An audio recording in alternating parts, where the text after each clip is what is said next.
So welcome to the this session on soft lithography and microcontact printing. So how many of you are from physics background, from mathematics? So physics, mathematics and biology? Okay, one. Okay. So again, as you might have heard in the previous talk, this field is basically an amalgamation of a lot of physics, mathematics as well as biology. So we are using engineering approaches to solve some of the mathematical problems or for biological problems. So what David has shown you is basically the initial part of the whole process. Where you put some photoresist, using a mask, you print some pattern onto a silicon mold or in the photoresist. Now, what we showed you, the first thing is the mask. So this is a mask that you've seen over there. So you can basically visualize the shapes on a, if you want to see that how does a mask look like at a very micron level. So these shapes are still about 100 micron. So if you want to look at it, and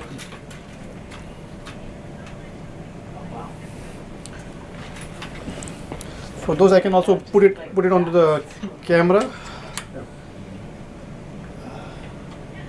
It will take a minute or so.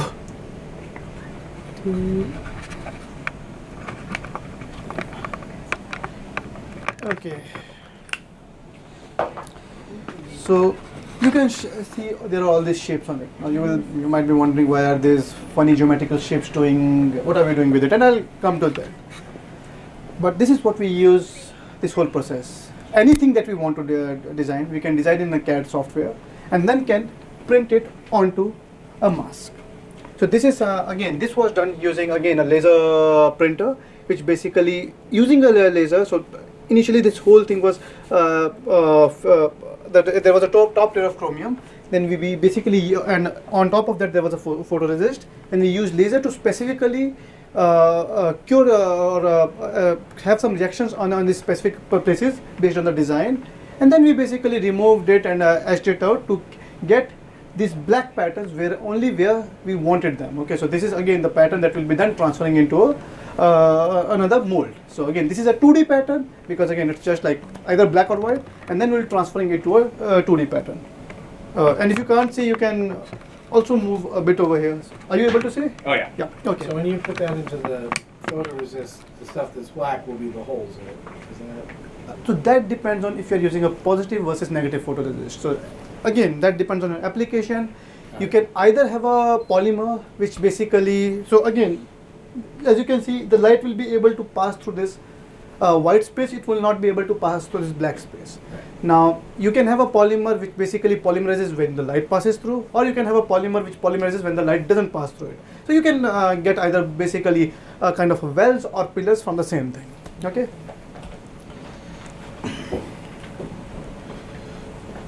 So now again, the base material is silica wafer, which is similar to the glass. So it's very difficult to visualize because at a lot of time you'll be just seeing the reflection, and this is a very rudimentary setup to visualize it. At a Think Center we have much better system than this, or like microscope than this. But let us try if we can see something. Okay, maybe you are able to see some part of it. So again, you can see the same patterns over here. But again, these are, what do you call it? These are the wells in over here. So again, this is the area which basically we removed. So everything outside is basically a bit lifted up. Okay.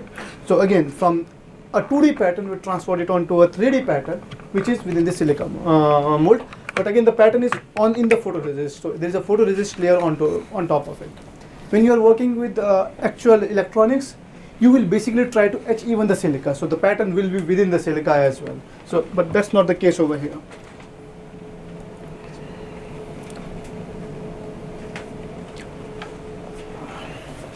Oh, okay. So I see what you're saying about electronics. All right. So you're saying that you have to actually etch the glass. So when you put a deposit down for a transistor, let's say one of the materials for a transistor, then you could then do another spin coat on top, then put another layer on top so it lines up with it to create the PNP or whatever the kind of like, It means again, whatever the actual like IC requires to be put in there. Gotcha. Okay. Yeah. Also to create like small wires and sort of connections, one can have a metal conductive layer, Right. which then you spin coat photoresist and then etch into photophotovoltaic. So Right, you're so only that- behind the conductive sort of passageways. And then it would be flush with glass. If you go into the glass with the actual material itself, Yeah. then you'd be able to have an insulator between it. Gotcha. So again, but the thing is that now we want to use this. So this is basically how you get a design onto something in 2D or 3D. Now the question is that how to then use it for biology? Because again, everything that you see here is very costly. So if we start using these, it will be too costly. And again, these are not that suitable for cell studies. So what we normally do is that we now use this as this mold to mold out into something which can be useful for biological application. And one of the common polymer that we use is PDMS. So this is a mixture again. So this is the same material that breast implants are made of. It's a very biocompatible material. It has other biological applications as well. As David was once telling me, for some time I think KFC was using it in chicken as well because it feels the same. So again, the chicken nuggets had a variant of this because it gives you the same feel and it's biocompatible. Is that what they call the pink slimes? It's part of it, yeah. Okay. So PDMS is something like this.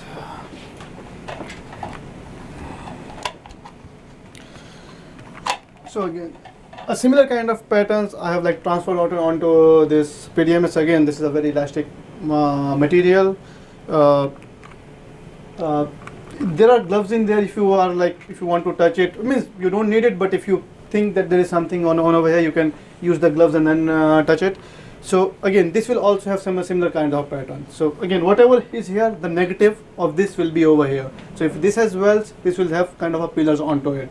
If this has pillars for the shape, then this will have wells onto it. And again, you can even cast another PDMS out of this PDMS again, and you can replicate this process a couple of times as well. And these are the things that we normally use for cell culture because this is something very biocompatible. And again, its chemistry has been worked out. It's fairly reproducible. As David was saying, this will allow the passage of gases. So again, this is another good thing for the cells to basically work with. Another benefit of it as well is that it is transparent, Yeah. right? So if you want to look at it through microscopy, to look at the cells behaving on it, and you can image right through it. Yeah. Is it, can you autoclave it, or how do you have to sterilize it chemically? We generally use isopropanol, dip it in isopropanol, and then either UV it and dip it in water. So again, it's fairly easy. Like even many people I have seen, they just UV it in. So all the things that we do are in a laminar flow hood. So that they generally have a UV setup. So you can UV it for 15-20 minutes, and it's fairly easy to use then. Okay. Yeah, but you can also do like ethanol washes and other stuff onto this as well. Any other questions for this? But the first thing that we'll be doing today in this activity is actually making this, okay? And the second step we'll be using it for one of the application. So what you see over here is that, so again, it details this process. So you basically pour PDMS onto your master, okay? So you pour PDMS onto something like this, okay? And you let it cure it. So curing is basically, so it's a liquid. So curing is basically when this liquid changes into a solid. And then you can peel it off and use it for various applications. And here they have listed 3: stems, mold, and microfluidics. And we'll be talking about all 3 of them. And some part how you can take this to the to your students as well. So there are a lot of waiting steps. So how this lecture will go on, we'll be doing some steps. In the waiting time, we'll be coming back to this presentation. And any questions, please feel free to stop me. Sometimes I do speak a lot faster, so please stop me. Okay. So this is the polymer. Sure. Yeah. So this is a silk guard. So again, it's a there are 2 parts to it. Most of the labs use it. There are some other variants of it, which some cheaper variants, which again many people use, but 95% of the papers that you see in the scientific publication will be using the same combination. So it has these 2 parts, A and B. Again, you can look into the chemistry on the internet, but again you can vary the stiffness of this material by altering the ratio. most of the work, which again is a standardized process, they use 10:1 ratio, and that's what we're doing today. Okay. So now we'll be going on to this weighing balance to weigh it up.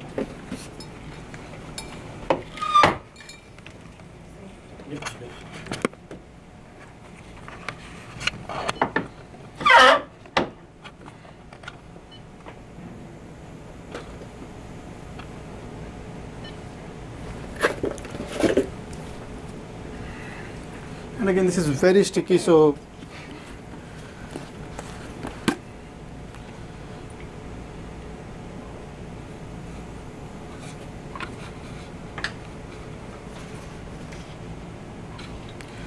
about 15 grams of this.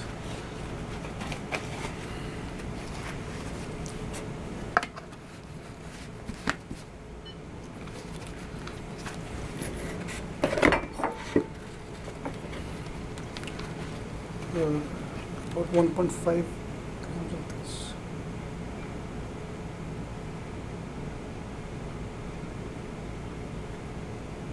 And this is mixed based on weight, not on volume? Yeah. It's a bit high, but that's fine. For the demonstration purposes, like normally we try to maintain this ratio. Yeah. So now, as you can see that these are two very viscous liquids, okay? So you have to basically mix them up.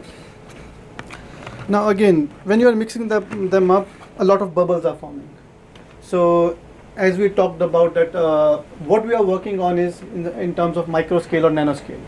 So the first step in this whole process is to basically remove all these bubbles, because even if there is a small bubble, that may interfere with our pattern. And again, there are various ways of removing the bubbles. You can basically centrifuge this whole solution so the bubbles will move up, or you can use a vacuum chamber to basically remove these bubbles. So before you actually pour it into the mold? Yes, and once we pour into the mold, we again have to remove the bubbles, because so you can see that there is a well over there, okay, and which is about 100 micron. There will be air trapped in that small space, okay. So when you pour it up, there could be bubbles trapped in this small shape. So you'll have to again degas it to remove all the bubbles. Otherwise, you will have a structure which will have like only bubbles and not the shape that you wanted. And you want it, and for many applications, you want it to be exact replicate of what is there in your mold. Okay, so this is one of the key step for making this. That again, that's why taking it at such micro level to a school might be a bit difficult, because you need all these specialized instruments. But there, as I'll be talking, so there are some tools which have been developed, some activities which have been developed using Jello. Okay, and I'll be sharing some of the examples with you. So can you pass me this?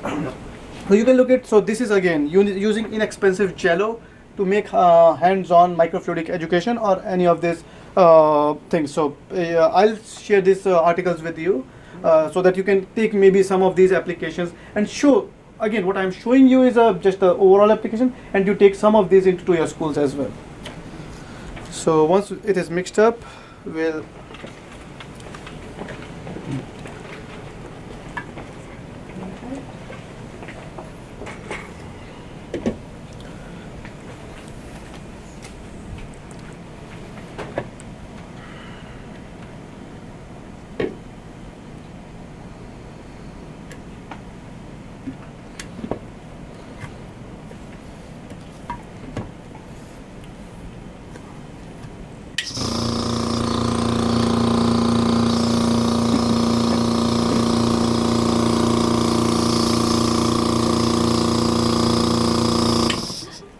this will take a lot of time over here, so let me move it on to a better one.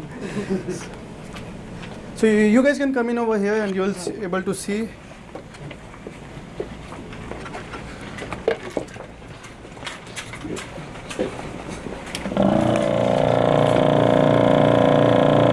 So in a minute you will be able to see all these bubbles forming up, because again they were in this whole system there were a lot of bubbles. So want to see it over here.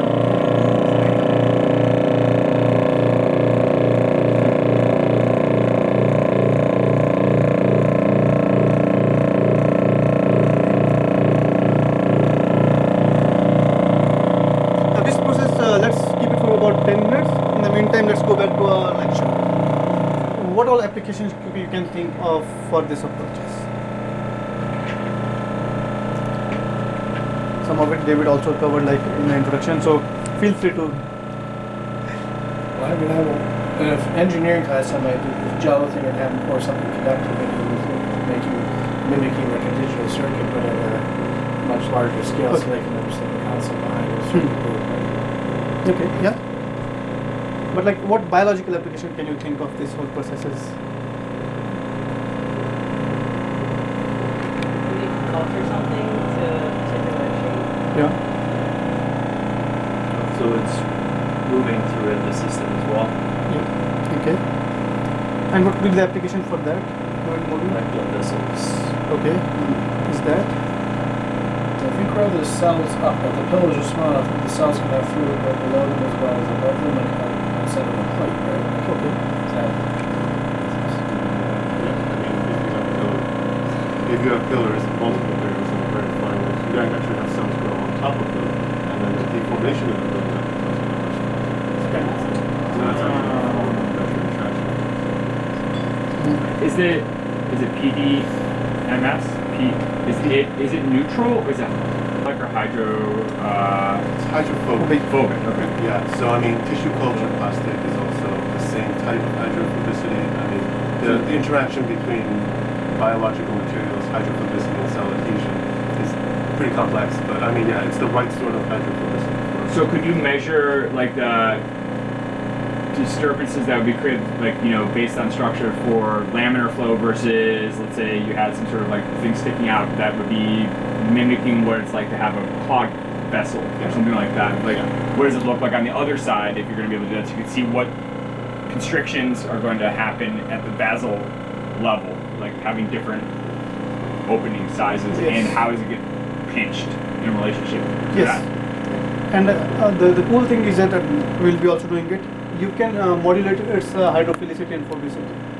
Oh, really? So you Yes. can make it so We just can make it repellent? hydrophilic within 2 minutes. Wow. Yeah, so that's also something we'll be doing. Are there things to dope it with as well that would add additional functionality to it? To You the can, PDMS? you can functionalize the surface. You can so surface you can functionalize it to basically add certain molecules, certain proteins that you can do. Okay.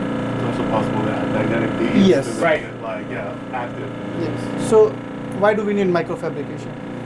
We need it to engineer materials. So again, some of you were talking about some of the implants. Now, what do implants do? They support something, but they also interact with the biological material. Okay. So you need an interaction which is favorable. Okay. So for a lot of those things, you need to understand how material interacts with the biology, and at the core of it comes the surface. Okay. Second is to understand biology. So, for example, you take this dental implant. Okay. Now, this is something which goes into after tooth extraction. Okay. Now you see there are a lot of areas of this implant, and if we zoom in, you will see that there is a definite structure in each of these areas. Okay. Now, how do you come up with that? Okay, this area should have this structure A, this area should have structure B, this area should have structure C. One thing, they are coming in contact with different parts of within your gum. But how do you define that? Okay, this kind of structure is good for promoting X within that area. So that's where this kind of approaches come in. And one example which I am showing you is over here is a kind of a chip where all these channels are different shapes. And what you are trying to study is how do the cells from the central channel move on to this channel, and these are the dental pulp stem cells. And you can see over here that in some cases they are moving horizontally, some vertically, and again their phenotype, how they migrate, how they differentiate, that will be defined by the shape. So this is the part where you do study that how do a certain cell type behave, and then you take it to the industry to basically be able to use that shape onto that specific region. Okay. So basically the biomaterials have properties, and again there are various properties of stiffness, but the topography and the dimensionality are also very important. And a couple of more examples. So say for example, if you have an implant surface, what do you want it to do? You want that correct type of cell will migrate and the incorrect type may not migrate. What could be an incorrect kind of cells? maybe an infection cell. So you want migration of some things, but you don't want migration of other things, which is called as anti-fouling. Okay, and that can also be achieved through the patterns that you have on the surface. And again, it may not be 100%, but it can give you an edge over just a normal surface, which will allow it to have certain characteristics which are desirable and not have certain characteristics which are undesirable. Okay.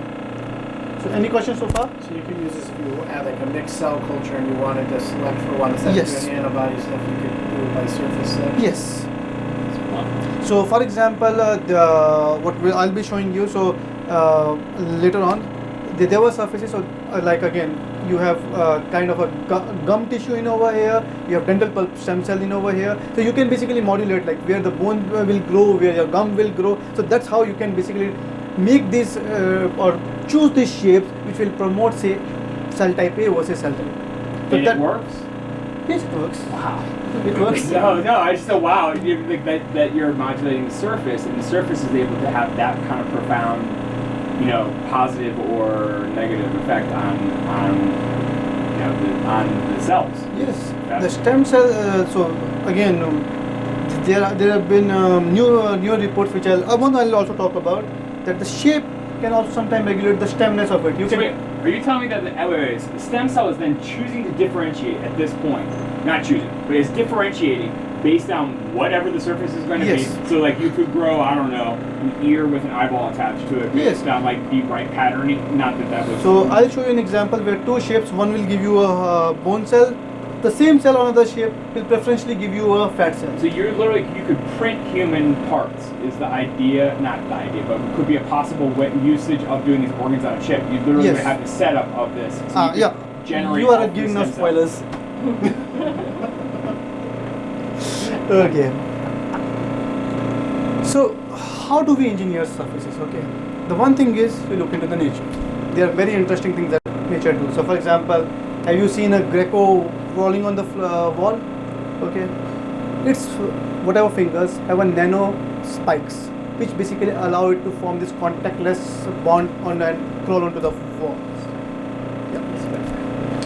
You look on a lot of these leaves that the water will form a droplet and will never stick to it. That's an anti-fouling property. So similarly, when you look at these physical properties, most of them are related to the surface architecture. So yes, one thing is that you look for a desired architecture and you basically try to see that, okay, can I find something in the nature. Second is, you basically engineer it. You basically apply your engineering mind, or that okay, maybe this kind of shape will give this kind of an effect. Or you can do it in an unbiased way, like what you saw over here. You can design a multiple shapes and then see that okay, what each shape is doing. And this is the thing that we are trying to do by applying these techniques to basically see how a cell will respond to a shape. Okay, so let's move back to the.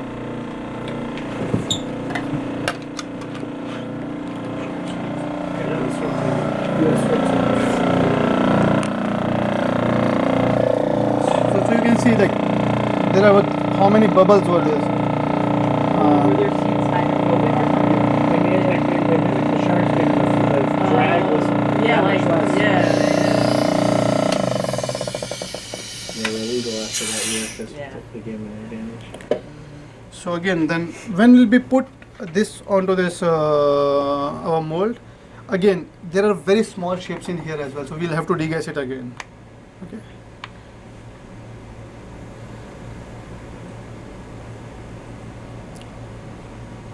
Now again, at this point, this is fluid, so it will flow and fill up the whole shape. Over time, if you leave it as it is, it can cure. Like if you leave it overnight, it will solidify. But in the lab, because we want to get things faster, you can increase the temperature and let it solidify within say 1 hour to 2 hours. So now I'll again put it for degassing. I'll be moving on to here because of the shape.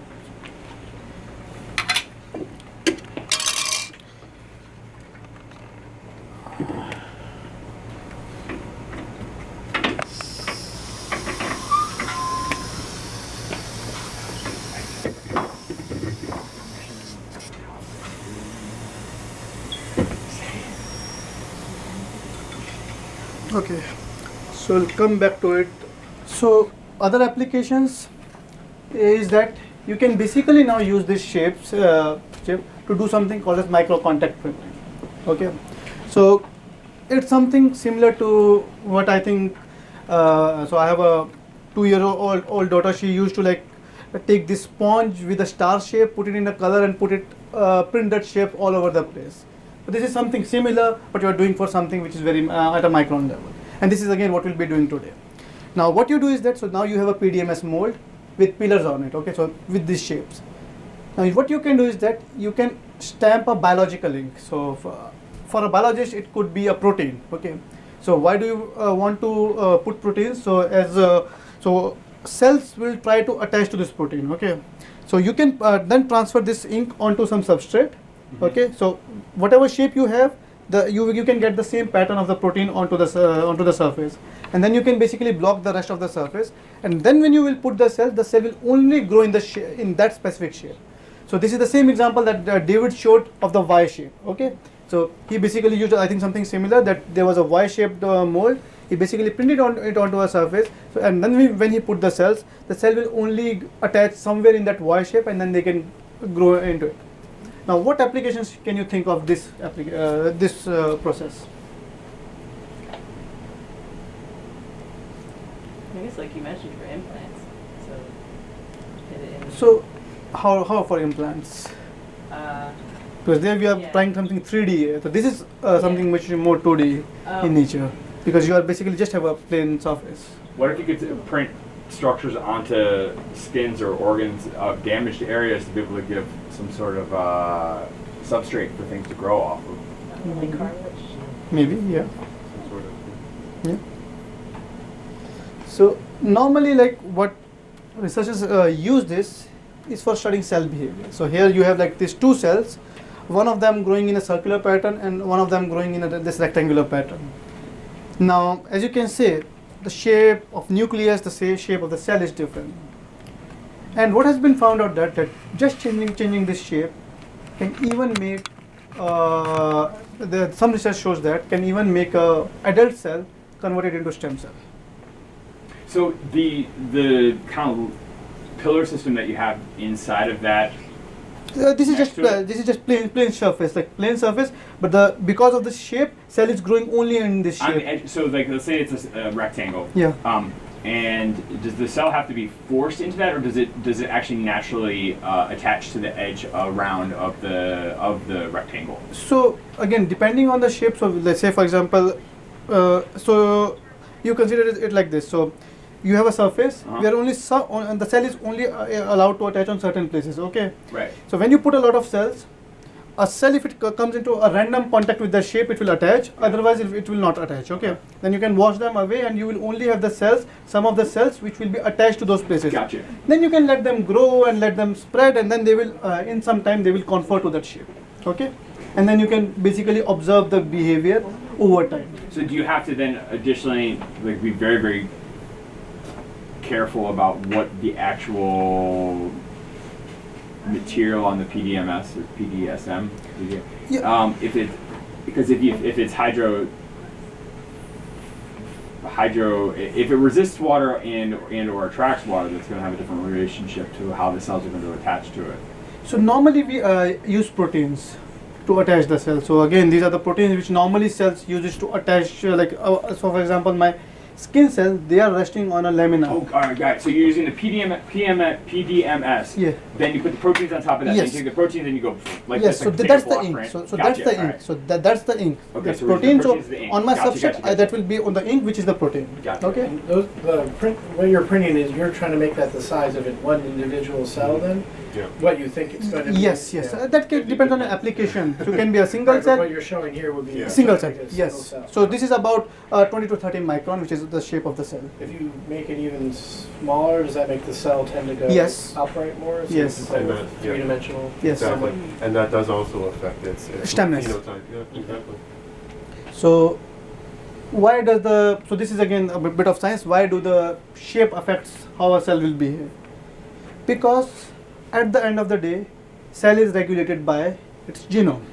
Now you can see the genome in one case when the cell is all spread, the genome is or the nucleus is something like which squishy. When you give very less space, the genome and the cells are like this. And again, in the cells there are this chromosome. Okay, so you can again from a physics standpoint, you can see that how do this chromosome will rearrange based on the shape, and they do rearrange in a very engineered manner or very specific manner. So for example, say these are the different chromosomes. On a very flat surface, you can have the chromosome lined in a certain way. In a different configuration, they could be in a different way. Now, what this changes is that so within a cell, there are a lot of these things called as transcription hotspots, where most of the transcription is happening. So when you change the shape, you basically put different regions in this transcription hotspots that led to a very different biological output. So this is one of the ways why this science can work, and there are other things as well, but this is one of the general ways. And using this, so for example, so these are the example of 3 shapes, and you put the same cells onto it, and again the red is showing that the percentage of them becoming the adipocytes or the kind of fat cells, and the blue is showing the percentage of them becoming kind of a bone cell. And as you can see, just by changing the shape, you can change the phenotype of the same stem cell to either become a fat-like cell or predominantly grow into a bone-like cell. With all having 5 vertices. Yeah, but again the angularity is different. So that's what again they do sense all these things, the angularity, circularity. Yeah. Again, how does the cell translate that information into its biological input? That's the whole mechanobiology field, I think, trying to address. But this is something that we normally do with these patterns. You can study cell behavior. So these are all cells. So this is from my friend Shreyansh Jain. So he is now PI in France. But you can see. So this is something similar what David was saying, that how do these cells migrate. So you can see the cells are migrating in a similar direction. Even in the when you have like various cells, they do migrate in a specific direction. And again, I like this one the best. You can see one gear system rotating left to right, right to left, left to right. And again, this is again proportion, but it all depends on where the first cell or we call it a leader cell, where that cell tries to migrate. So everything follows. And again, this is a very complex phenomena. This is related to how a cancer cell will migrate. This is related to how a wound will heal in your body. And to study all these processes, that how this migration happens, we are using this microcontact printing techniques. So the one on the far right, though, is they're moving the same way you would have gears move, yes. right? So he's a mechanical engineer. So he proposed so my friend Shreyansh is a mechanical engineer, and he proposed a theory of this gear-based movement. So again, I'm not a mechanical engineer, so I won't be able to tell you about that. But yes, so a lot of physical principles. So it's basically a lot of physics which is happening on how these things are moving.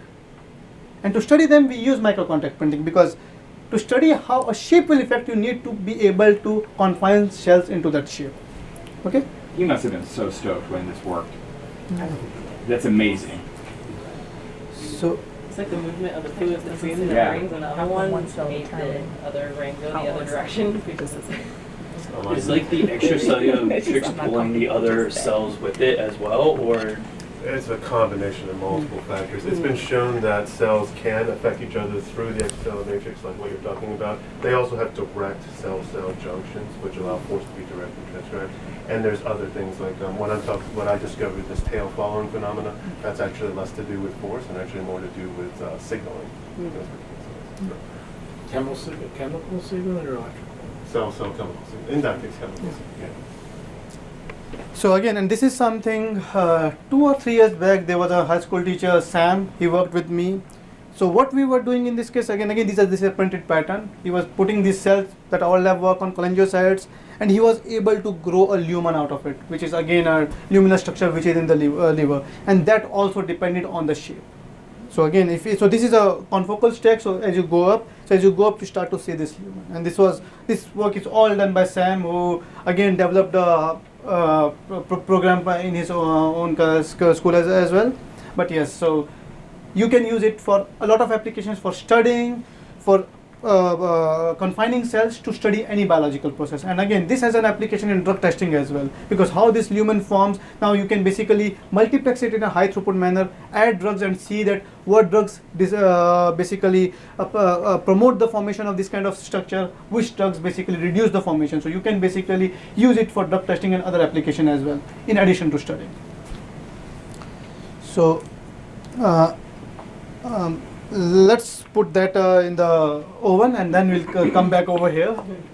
Sorry for moving you all around. When you do these gels, can you, because it's a 2D image in your masking, can you create, like, could you round edges, or could you create a spherical well? Oh yeah, that's actually some of the work that Kapish has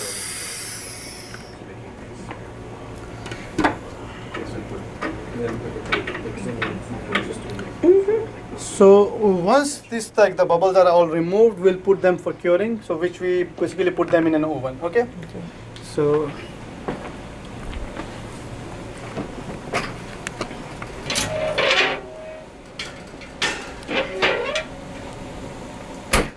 So normally it will take about 2 hours for it to cure, but since our whole session is about 1.5 hours, so I have something prepared, and when it will be like about 30 to 40 minutes left, we'll start with that work as well. Okay. So once it solidifies,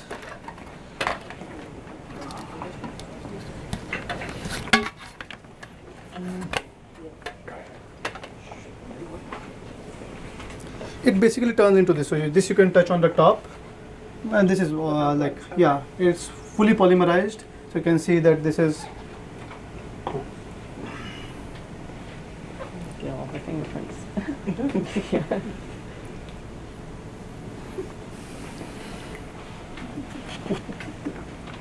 Max, you can touch the. So something which was very liquid can be fully polymerized. And now we can basically take it out of this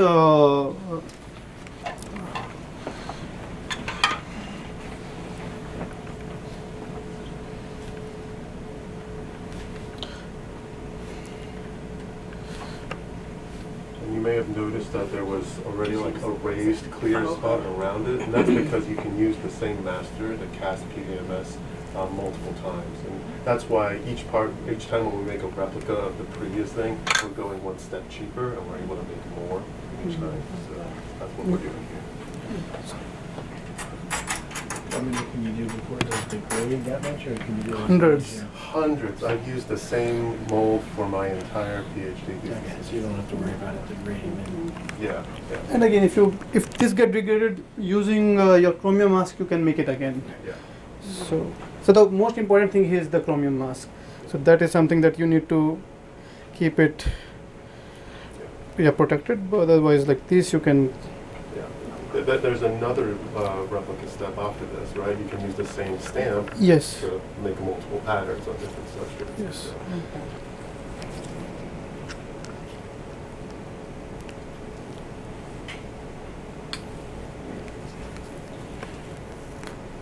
So again, here we'll have all the shapes that we basically were there, a negative of it. So again, here you had wells, so here I'll have pillars of the same thing. Let me put that into another.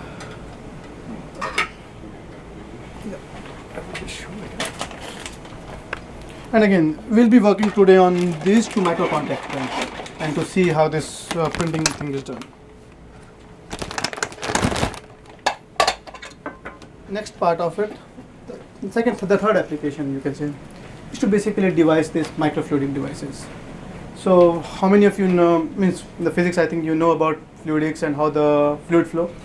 So what advantages do you think we have with these microfluidic devices? Like what fluid properties do you think go on at such small scale? Oh, you get the capillary action and other things, and they can, if you're doing cells, they can actually make contact with the surface and not just be flowing in an open fluid anymore. So one of the things that you see over here is cell sorter. So again, this might be surprising to know, but in all our bodies, there are cancer stem cells flowing. Some of them, okay. It's basically when they get seeded and when they grow into metastasis, that's when they create a problem. And again, then the volume or the kind of cancer stem cells basically grow. So one of the method of detecting is basically to take your blood and see if there are any cancer stem cells in the blood and what kind they are. So again, it's a very non-invasive approach which is people are trying to work on with. And one of the method is basically, as David was saying, that based on the fluid flow in the circular pattern, you can basically sort the cells based on their density, based on their mass, based on their size. And this is the thing which has been generally used to basically separate out this cancer stem cell versus the normal cells. So you can work with a very small volume of the blood and separate out these cancer stem cells. And this is something that you see over here. So you don't need a very big device. So this center thing that you see over here, this is the same pattern that can be used to design something which will basically sort out. So this circular pattern over here. Okay, you can come forward if you want to see it. This circular things over here. This is something that you can basically use to, and there is a company in Singapore which basically works on this. So this was one of the example. Again, there are many companies working, but this is one of the example of taking something into the industry as well. So as you can see here, how do the cells are being sorted? You can see that the diameters are different. Okay, so again, someone from a physics background will be able to, you can talk to your students that, okay, how the fluids will flow in this different diameter, and again, how the cells can be sorted out using this. So again, depending on the diameter, a certain size cell will go into one direction compared to the other size of the, compared to the other cells. And this is also used in again, not per se microfabrication, but based on the same principle, you have a lot of these paper-based microfluidic devices. So have you heard of this paper-based microfluidic devices? And this is something that that you can basically take to the lab as well. So in the previous one with the channels, what were we trying to do? We are trying to restrict the flow of fluid in a certain direction. Okay, so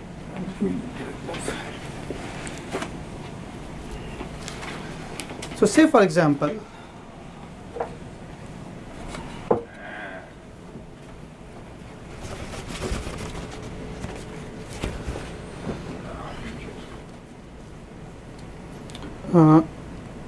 I put a color on this paper. Okay, so this will basically spread into all the directions.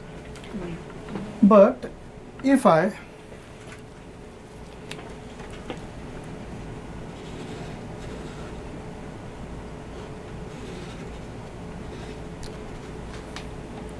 say put a hydrophobic barrier around it, it will only spread within that channel. So this is the principle of a lot of microfluidic applications, that you basically restrict the flow of the fluid in a certain direction. And this is something that I think can be easily taken to the students as well. Now, I'm not sure if any of you have this hydrophobic pen in the labs. Okay, but I think every one of you can get a crayon with your students. Okay, and what you can do is that, so say for example, if you have something like a paper, you can design, so this is wax. Okay, so this will act similarly as a hydrophobic barrier will do. You can design a kind of a shape, and then and that you can design for different shapes. Then you can heat it up so that the wax percolates to the entire thing, and then you can use it to show how the microfluidics will work. And we'll be trying to do some of those examples over here. So these are the two examples which I have drawn out.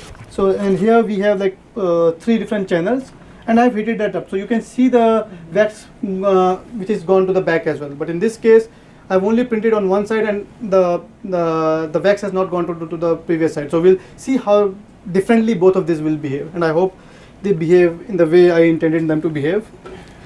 So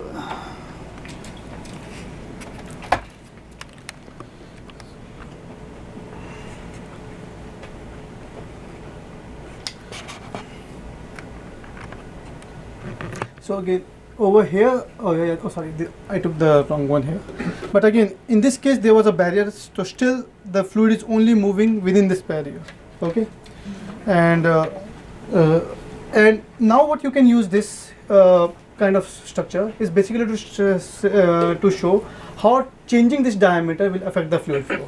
Okay, so does anyone want to try it out and see how it works? So here I have something which is like 3 different diameters. So does someone want to try it out? I will. Yeah, okay. So grab some gloves.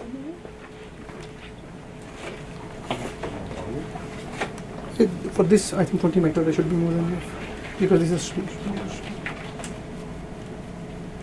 Okay, show me how you put the little thing. Yeah, you just Oh. tap it, and then you can.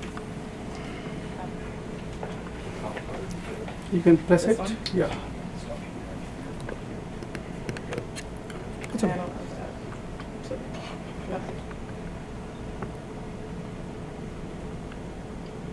Put it on the other two as well.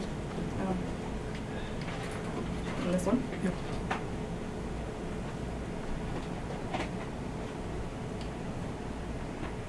And then last one too? Yep.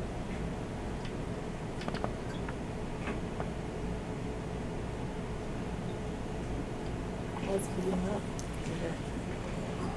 Oh, yeah, it will work. Yeah. Yeah. Just wait for some time. Yeah, that should be fine. Okay.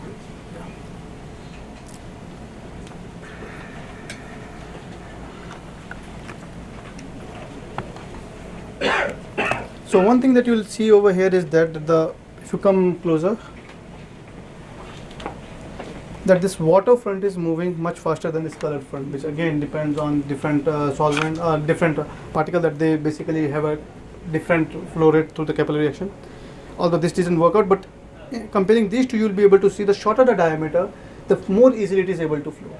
So many of your paper-based testing devices, for example, the pregnancy strip, they work on the same principle.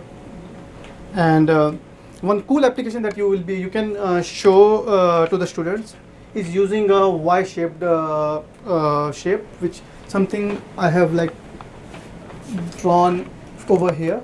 So again, draw something like this, and I'll show you what interesting application you can show using that shape. So again, I'm working with this paper because it's easier to work.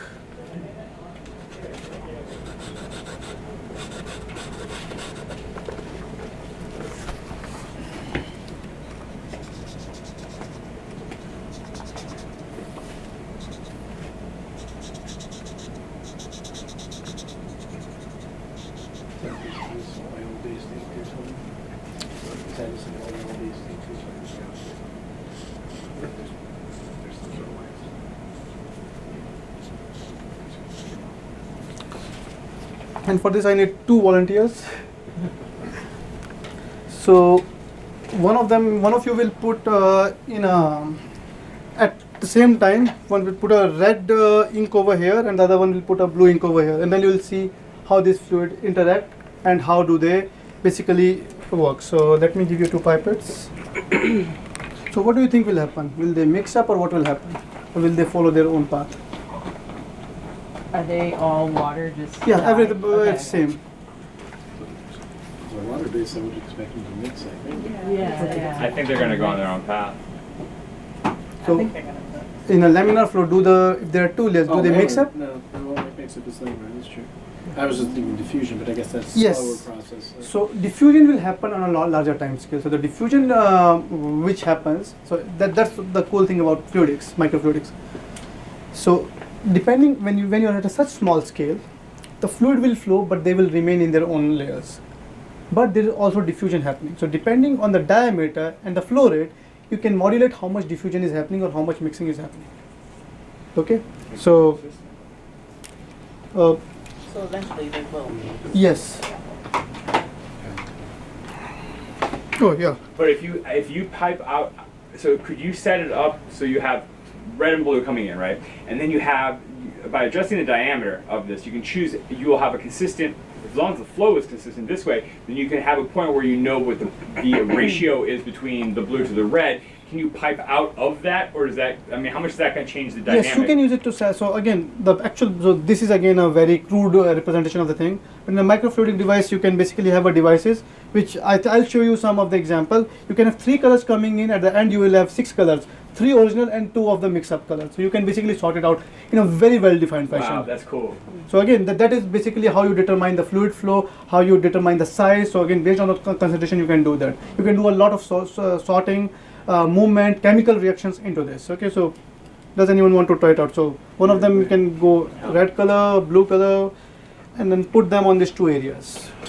This is something, again, in case this didn't work out, this is something which I did 3 days back. So you can see the red, there is some mixing up, but they basically maintained their. So you can show this around if you want. So okay, one on this corner, one on this corner. So you can have 2 different colors. It's like long.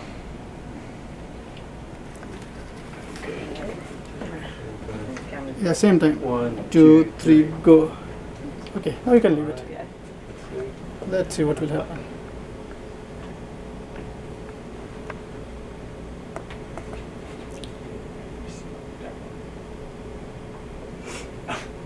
Which one of them gets there first? Is it cut off the path? Yeah, that's actually, you want them to hit the same time, otherwise one will fill up first. Blue stain on the Yeah. left side. But if it cuts It's off, like does the the other blue one guys just not one. come in, or do they mix? They mix, it's actually, one of them fills in first Yes. and the other one sort of mixes as it comes in. Ideally, you want them to hit at the same time. So that- Again, this is a very crude thing, but what I wanted to show you is that this complex phenomena, using something as simple as a crayon and a paper, okay? And again, you can have student design various kind of shapes, diameters, and have this example. Because again, for me, drawing very small things was a problem, so you can show something which again is called as basically masking or stenciling. You can put a stencil over here, have them design, color the whole thing, remove the stencil, and then say that, okay, how do the fluid flows, okay? And I thought this could be something that might be of interest to a lot of physics and in general. If I took like a paper cutter and made a mask and sprayed like vegetable oil on it, I mean, that would diffuse with the paper. Could you get it to do Yes, this? Would that yes, work? yes. So you could create a. Yeah, this is almost a similar thing, although, yeah. Because I'm just thinking it would be that way I could create patterns that I can't possibly draw. Yes. So one of the things that scientists use is a wax printer. You can, using a printer with a wax in, so they basically do it. So this is one of the field which is a Whiteside group, which is known for this. So they come up with very cheap, low cost things which basically you can use. So one of the application which I wanted to show you is that, so where is my pH paper going? So what you can have is something like this. So you can have this kind of shape. You can put this your solution over here, and then it will basically go into these 4 chambers. And in 4 chambers, you can have 4 different kind of chemical reactions happening. In the same sample, you can measure 4 different things. Say, for example, you have a urine sample. I'm just giving an example. You want to use the electrolytes, the pH. You can do it all at the same time. And this is also something which, not using a urine sample, but a solution, you can demonstrate them to students as well. And I'll show a quick example for that as well. Just give me a second. So again, I think most of you will have a pH paper in the lab, in your classroom. So, and this is something which, again, this is a pH paper which shows pH. You can have another kind of paper which shows some other kind of reaction. So you can tape it onto the surface, or you can just put it onto the surface. I should have tape over here. And the first one I'm using is a pH from 3 to 5, okay?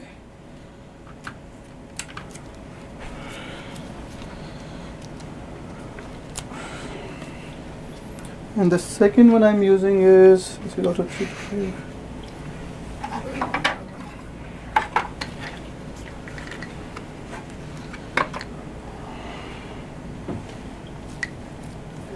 Let's see if this will work out. Put some solutions over here. So again, it will take some time for this solution to basically diffuse out. But when it touches this, the correct pH, it will change the color, and the other pH will not change the color. This is again how a lot of this pregnancy tests do happen, that you have a fluid which is basically moving up, when it comes in contact with something, it shows a color, and when it comes in, you start seeing the change in the color of the pH paper. So this is a pH sensor that you just developed. So, and a lot of microfluidic devices based on saliva do work on the same Are all principle. those COVID tests we're Yeah. all doing for the last Yeah. few Yeah. years? Yes, yes. So that's the principle behind it. So now you can see, if you can miniaturize this, you can do hundreds. So see the amount of volume it took. Maybe a couple of 10 microliter or 20 microliter. You can do with a very just a pinch of the blood. You can basically measure if there is something. And for a lot of countries which are like underdeveloped countries, you can have this mass produced on a paper, and you can have it something which can basically be taken to a lot of these countries as well. Wait, so you said they're trying to develop that for cancer with blood? So that's the circulating chip to basically separate out the cancer cells. Means there are other biomarkers as well, but that's the one which I showed you. So now, since we have about 20-25 minutes left, so we'll be doing one of the exercises of this microcontact printing. Okay, and I hope that within this lecture there were things that you might be able to take to your students.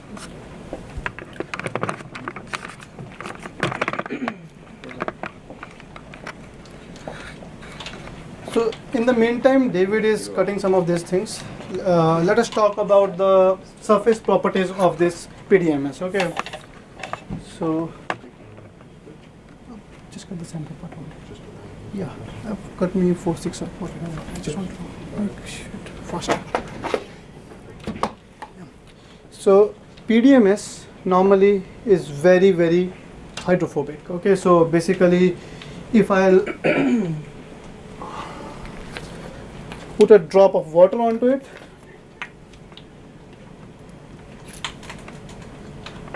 it will form a bead. Okay. Okay. So, but say for some applications, you might need it to be hydrophilic so that the protein attaches well. In most of these cases, we want the protein to attach well. So we can make it hydrophilic. So this is one of the cool thing about it, that there are ways of making this surface hydrophilic. And again, we'll be testing out both these things, the hydrophobic surface and hydrophilic surface for microcontact printing. So that's our exercise for today. Okay, so the way for making them hydrophilic is basically to shine them with plasma. So what that does is that it changes some of the, with the oxygen. So what will happen is that some of the bond in this silicon and methane will basically break down, and that will react to the oxygen, and that will turn some of these OH groups onto the surface, which will make it hydrophilic. So as you saw that currently the PDMS that we had, the fluid will just build up, and we'll do the plasma cleaning, and we'll see how it will change when we do the plasma cleaning, that how the surface properties will change. This is something you might not be able to do in the lab in your school, but I just want to show this whole procedure. So So what is plasma cleaning? So first we might not have access. yeah, this you will not have access to. And this I am putting some oxygen onto it, and again, so, and with this I can control how much air it's basically getting pumped into it.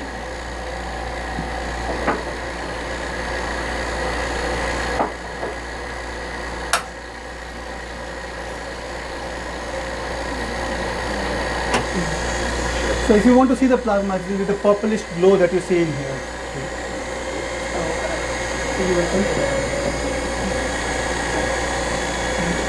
And I can.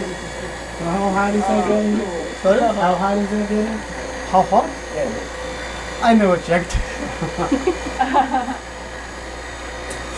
So again, so you see this purple, okay? Now, see it will completely change into white. So, but just by changing the air which is going through, I can change the color of this plasma. Wait, And is that is it sucking the air out, or is it introducing a gas? introducing into in some of the air molecules. So if you want to see, you can see. Bringing, all right, so school fashion oxygen. So,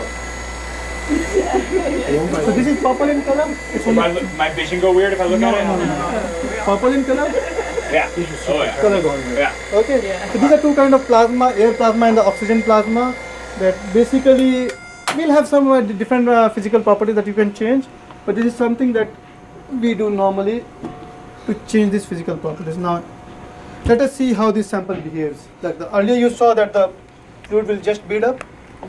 So is the oxygen the thing being ionized into plasma? Yes, and that is being reacted to the surface. Ah. So again, so now you see the fluid just flows onto the surface. Okay, so this again is a difference between hydrophobic and hydrophilic surface. Okay. So now what we'll be doing is that, so we won't be showing you protein, but we'll be showing you some inks to basically put it onto it and then transfer it onto a surface. So we have 3 chips which basically were plasma cleaned, and about 3 or 4 of them which were not plasma cleaned. Okay. Oh,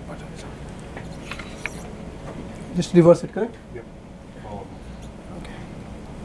With the plasma, could you also use a resist on top of the PDMS as well? So you could have 2 different areas of one's hydrophobic and one's hydrophilic. microfluidic? Well, you have a lot of different properties that you can change. It has been done. So basically, what they've done is put a hydrogel or an elastomer like PDMS and then a photoresist on top, and they can selectively cure it. But what that gives you is different surface energies or different surface properties, but also different stiffnesses. The photoresist is very stiff, just like UV glue. An elastomer is very soft. So what someone from my PhD did was they made these regions that were soft on top of regions that were stiff on top of a very soft substrate.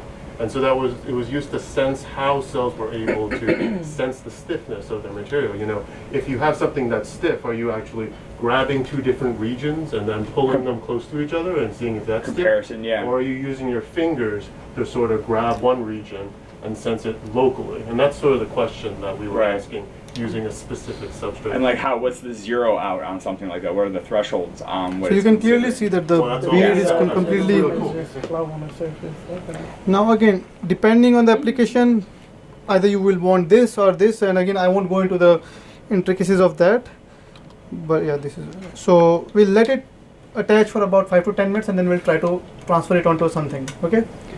So these are the kind of paper-based microfluidics, and again, this you can basically design even with a crayon. Okay, if you have something pH paper, you can design it with a crayon. I'll show you this low-tech microfluidic paper. I'll share this with you. So it has all these different ideas of how to make these kind of microfluidic devices. You can basically have two colors mixed up. You can make channels, as David was saying, and again see how these things mix up. And these are using tape and paper. That's it. So. So again, the advantage is that they require very low volume, they are easy to high throughput, and they have unique physical characteristics. The third thing that we use is your favorite topic, human on a chip.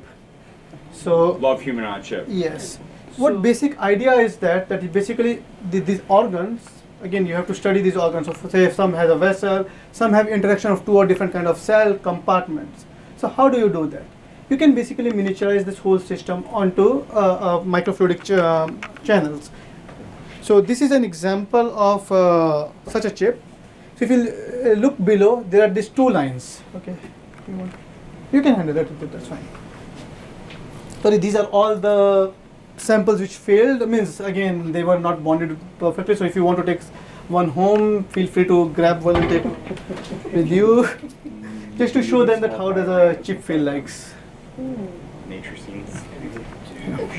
Pirates boats. So one of the channel we lined with blood vessel cells, so to make a vessel, and the other we lined it with cholangiocytes to make a bile duct, to basically see how these two interact. Because on one side in your body, like you have both of these parallel to each other, and the bile which is flowing in one can interact with the cells or the immune cells which are flowing in the other. And that kind of interaction can be used to study this. And you can see the main aim is, can you basically then devices all these chips from various of these organs, and can you see the interaction from one organ to the other organ. One example is how the drugs are metabolized. So for example, you take a drug, it get absorbed in your intestine, it get metabolized in your liver, then goes to different organs. So can you basically study this whole complex mechanism? So that's the thing that we are aiming for. We are not there yet, but at least some part of the individual organs we are able to replicate. So again, this is again showing that there is a chip which replicates some part of bone marrow, adipose tissue, and again to basically be able to do that, the interactions of various organs. As David said, we also use these micro pillars to probe the mechanics. So again, if I have the same stiffness, and again depending on the height, the amount of force will basically move the pillar to a different height. Okay, correct. So if I have the same material of a height, then if I apply a force in this direction, the amount it moves will be proportional by the Hooke's law, will be proportional to the stress I am applying. And again, depending on the height, I can basically visualize this much more easily. So this is something which is used to probe the cell mechanics. So here you can see that there are these different cells, they are bending these pillars. So these are PDMS pillars, and based on the bending you can see that how much forces they are applying. So yeah, so we'll let this basically print for some time, and then we'll basically have to remove the fluid on top of it. So that we can do it either by wicking through a paper.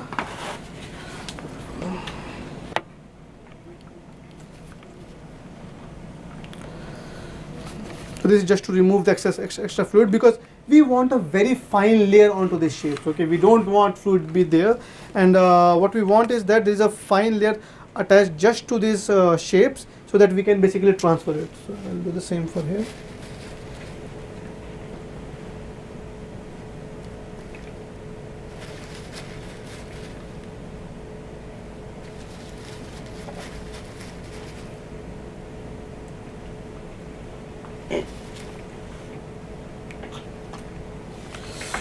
Okay. Just to hasten this process, I'll dry it with nitrogen gas.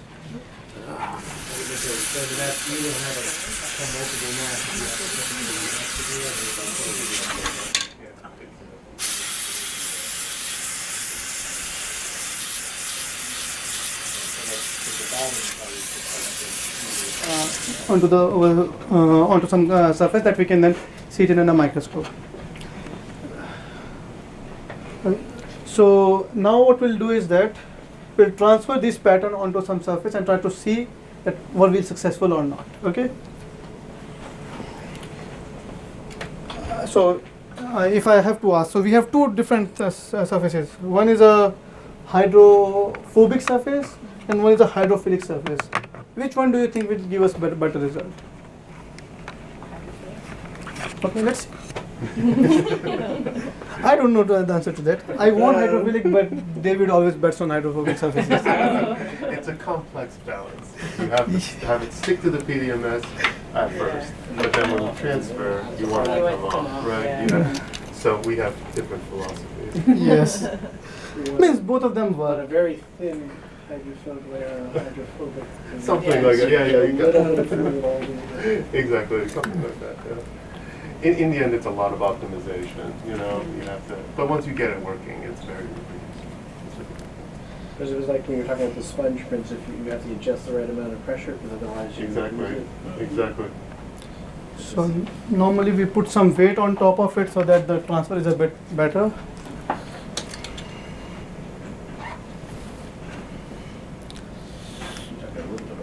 Yeah.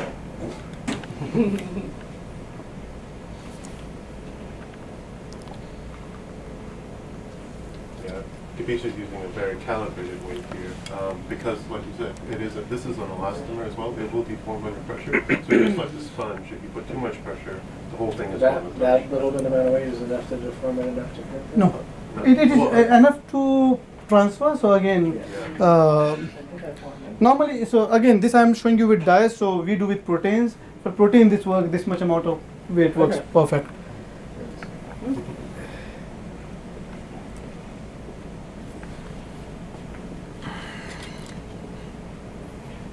How much trial and error did it take, or were you able to calculate the amount of weight needed?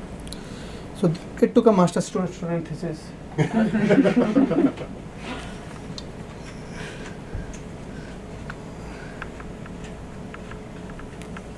I'm sure in the process of doing your high school labs, it is also impressive.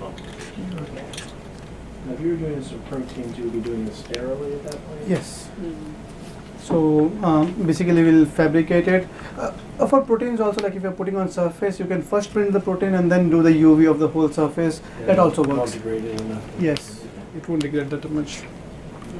And again here we are just printing the protein, like the ink. Normally in the normal surface also the things can attach, like, so you basically have to block the rest of the surface as well. So you use some kind of other solution to block the rest of the area so that the cells don't attach over there. What do you think about these kind of things? That would you be able to take it?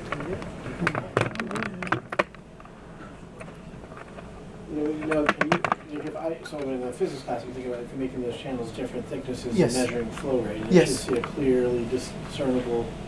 Yeah, so this didn't work out, but if you see both of them, the flow rate or the height is different in both of them. So again, if you basically that's if I make them different channels, you'll be able to see how far it goes, and that will be different. Another thing that again this didn't work out there, but if you have a very wide channel, the front will be a bit more circular.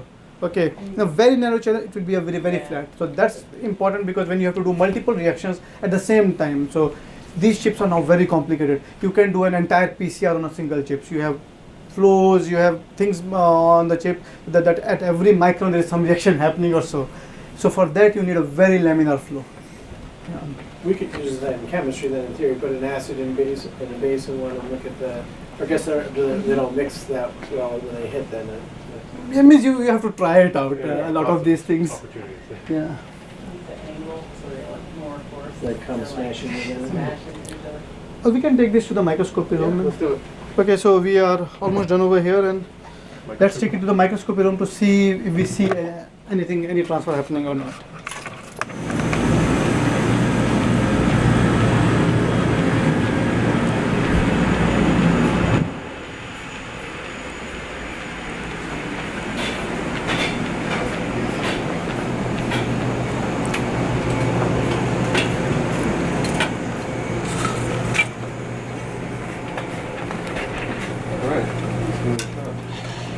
Yeah, this is Yeah.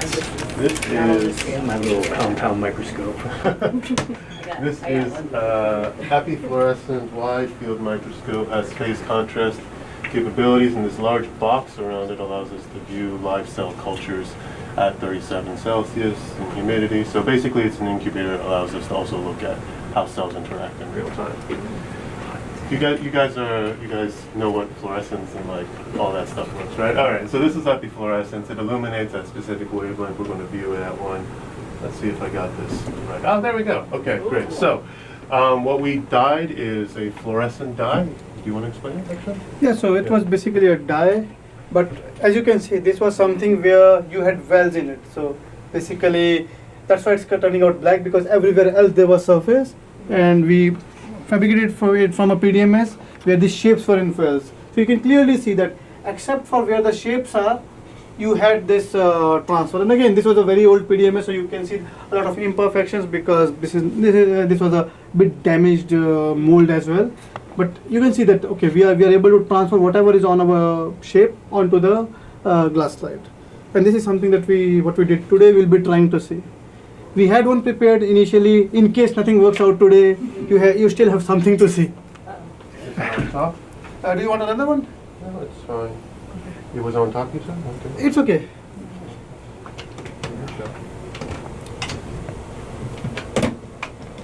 I can just load it Yeah, like this, okay. right?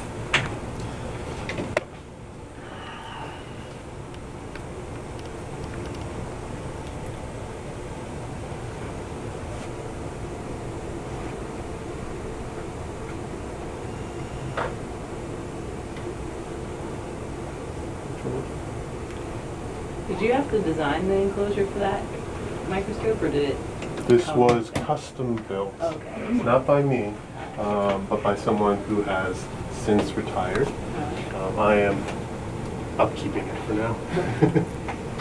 So again, what you can see that there was transfer of the shape, but there is also a lot of background. This again, we didn't dry it for long enough, so that's why. But again, at least you can see that there is some sort of transfer going on. Now this is something that we made it hydrophilic. So hydrophilic. So there was liquid everywhere. So it has to be dried pretty well to be able to transfer. Now we'll be trying the hydrophobic one to see how does that look.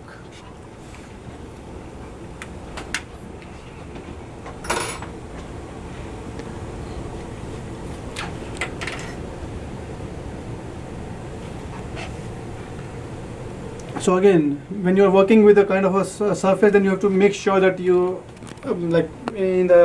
you optimize everything. How much drying time you give to the surface, how much time you give it for basically attaching. So all those things do matter in the actual one. Just grab this.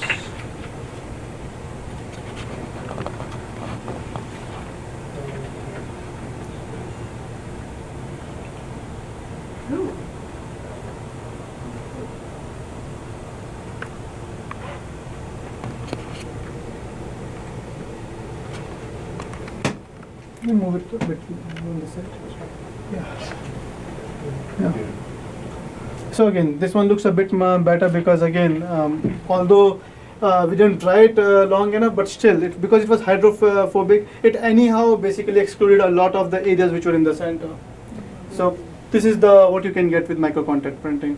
Like again, you have to optimize all these things, but you can transfer your pattern onto a glass slide or any surface, and then basically, if you see, if the protein was only in this shape, you can grow the cells only in a certain shape, and that will basically lead to, then you can study that what effect this shape has on that biological output. And this is the same thing that Sam used to basically grow that lumen out, that I showed you, to basically grow this lumen into 3D. Like depending on what you want to do with it. Yes, like so for example, there are some proteins which do transfer well when you have a hydrophilic surface, because you need them to attach as much as possible. Yeah. Again, this is a this is just a demonstration, but when you have say a protein which you, again, so in the solution, from the solution, some of it will adsorb onto the surface, and then a part of it will get transferred. Okay, so you see there is loss at every time point which is happening. So this is a dye, we can add a lot of dye, but when you are working with proteins, these are very costly. So you add basically X amount of protein. So you want the maximum transfer to happen. So in that case, you have to optimize that how much hydrophilic you need to make your surface, so that the maximum amount of protein from the solution adsorbs onto that surface, and then maximum amount of it from there, that surface can get transferred onto the other surface. Now when we do it in the lab, I also make the other surface more hydrophilic, so that the transfer can happen from the PDMS onto that surface as well. So again, then you have to maintain that what is the hydrophilicity of your PDMS and your basically your glass substrate to have a maximum transfer from structure A to structure B. Does the plasma determine how hydrophilic it becomes? Like Yes, so yeah, like again, plasma, the oxygen. So like right now I was switching on and off. The oxygen, how much you flow in through it. Is it the timing? So all those determine that how much hydrophilic or hydrophobic a surface will be. Yeah, and it's sort of a unique sort of process for each person. I Yes. think we each have our own way of making it work, and as long as you get the right pattern that you want on the substrate that you are hoping to pattern, then you should be good to go. Yeah. Thank you. Yeah, thank you. Even though this is just water, they're not mixing up. That looks cool. Yes. That's the water from the other Yes, side. yes. So even though like the red dye, so again as I said, the water will flow faster than the dye. So even though they are, it is just water, they didn't mix up. You can see. Yeah. So and again, from the physics standpoint, you can show a lot of these applications. And again, like if you see over here, although this was a pH, so you see the pH paper did change color. And again, then you can basically show them that okay, this kind of sensors can be used to basically determine pH in a sample. And if you have any other cool thing which will change color, say on if you have certain compound in the, you can basically strap that in and say that okay, this can be a sensor. So this was a crash course on microfluidics, microcontact printing, and soft lithography that we normally use. And again, it is being used to study a lot of biology, how the mechanics play the role in the biology. It is used for a lot of application from a lot of these devices that we are building up. And again, it's cool technique at the end. So any questions? Yeah. Thank you. You can take a picture for the